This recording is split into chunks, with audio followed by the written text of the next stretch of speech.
अस्सलामुअलैकुम नाज़रीन हज़रात, मैं हूं आपके साथ आपका मेज़बान रहीम अहमद ख़ान और आप इस वक्त मुलाहिज़ा फरमा रहे हैं तस्नीम टीवी। तस्नीम टीवी की जानिब से आपका तहदिल से इस्तकबाल करता हूं। मुसलमानों से नफरत की आग में खरगोन प्रशासन न जाने अब और कितनी गलतियां करेगा। तस्नीम टीवी कितनी गलतियों को उजागर करेगा। नफरत की आग में शायद दिमाग तहकीक करने की कुव्वत और सब कुछ ख़त्म कर बैठा है अपना खरगोन प्रशासन। खरगोन में 55 से ज़्यादा एफआईआर दर्ज हुई है, जिसमें तकरीबन 42 एफआईआर मुस्लिमों के खिलाफ दर्ज की गई है, 13 हिंदुओं के खिलाफ भी दर्ज हुई है। अब तक 148 मुजरिम गिरफ्तार हुए हैं, जिसमें 142 मुस्लिम हैं। 148 में से 142 मुलजिम मुस्लिम गिरफ्तार किए हैं। 30 ठिकानों को तोड़ा गया है। 16 दुकानें और 4 घरों का हिस्सा भी बुलडोज़र के ज़रिए से ढहाया गया है, जिसमें तकरीबन सभी मुसलमानों के हैं। मुसलमानों पर जुल्म का पहाड़ टूट पड़ा है। खरगोन बदनाम हो चुका है। कहीं आप अपने बच्चों के लिए दूध लेने के लिए निकल रहे हैं तो पुलिस लाठी और डंडे बरसा रही है, तो कुछ खानदान अपनों की शिनाख्त करने के लिए मोर्चरी जाने को मजबूर है। दिखाते हैं खरगोन की कुछ तस्वीरें आपको।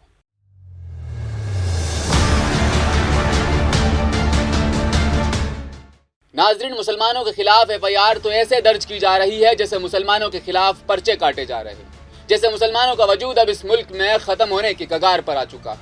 मुसलमानों का कोई हमदर्द नहीं बचा।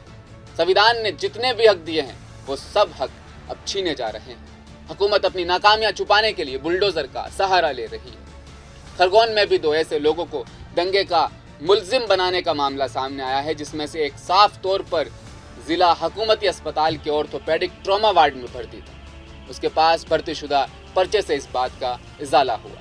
और दूसरी तरफ देखा जाए तो अहल खाना के मुताबिक शहर से वो बाहर शख्स था, दूसरे सूबे में था। फरीद के अहल खाना के मुताबिक उसे 8 को चोट लगी थी।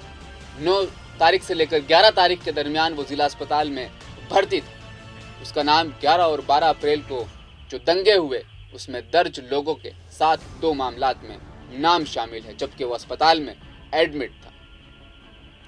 साथ ही आज़म की मैं बात करना चाहूँगा। आज़म उस दिन कर्नाटक में था। है ना कमाल की बात। कर्नाटक में एक शख्स मौजूद है और खरगोन दंगों में पत्थरबाजी में उसका नाम शामिल हो जाता है। इससे प्रशासन की लापरवाही कहे या मुसलमानों से नफरत। खरगोन के संजय नगर इलाके में 10 अप्रैल को दंगा करने और दूसरों की प्रॉपर्टी में आग लगाने के कई मामलों में आईपीसी की कई धाराओं में दोनों के खिलाफ मामला दर्ज किए गए हैं, जबकि एक अस्पताल में मौजूद था और दूसरा कर्नाटक गया हुआ था। फरीद की भाभी अंजुम बी का कहना है कि 8 अप्रैल को घर की सफाई के दौरान गिरने की वजह से उसे चोट आई थी। उनको हमने अस्पताल में भर्ती करा दिया था 9 तारीख की शाम में, और 10 को भी वो अस्पताल में थे। फिर 11 को अस्पताल से छुट्टी हुई। हमको घर छोड़े उस दिन से वो लापता है। उनका फ़ोन भी बंद। 2015 की जो तशद्दुद के जो वाक़यात थे उस दौरान भी हमारे अहल खाना का नाम उन वाक़यात में शामिल था, उन एफआईआर जो दर्ज की गई उनमें शामिल था। बावजूद इसके हमारा नाम इस बार भी एफआईआर में डाल दिया है। बाद में जो आवेदन जो कबूल किए गए फिर जाकर नाम हटाया गया था। 2015 के दंगों की बात बता रही है। और आज़म की बीवी की अगर मैं बात करूं तो फरीदा ने कहा कि ये सब झूठ है। आज़म 8 अप्रैल को कर्नाटक के लिए जो बेकरी का जो उनका काम है, जो उनकी तिजारत है, जो व्यवसाय है, उसके लिए वो कर्नाटक निकल गए। 9 अप्रैल को उनका फ़ोन आया था कि उनके पाइल्स की शिकायत हुई है। उन्होंने कर्नाटक में एक डॉक्टर को दिखाया है। इसके बाद 13 को वो वापस निकले, 14 को इंदौर गए। उन्होंने फिर बताया कि उनके नाम एक झूठी रिपोर्ट लिखाई गई है। वो कहती हैं कि हम सब परेशान हैं, हम चाहते हैं कि झूठी रिपोर्ट से उनका नाम काटा जाए।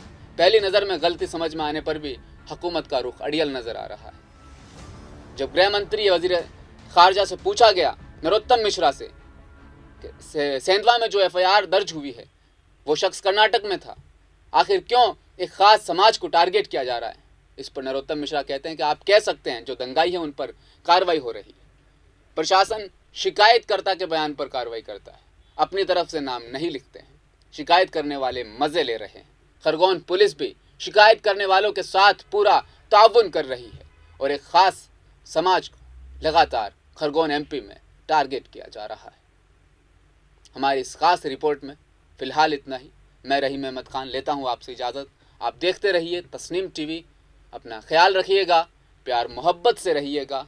अल्लाह हाफ़िज़।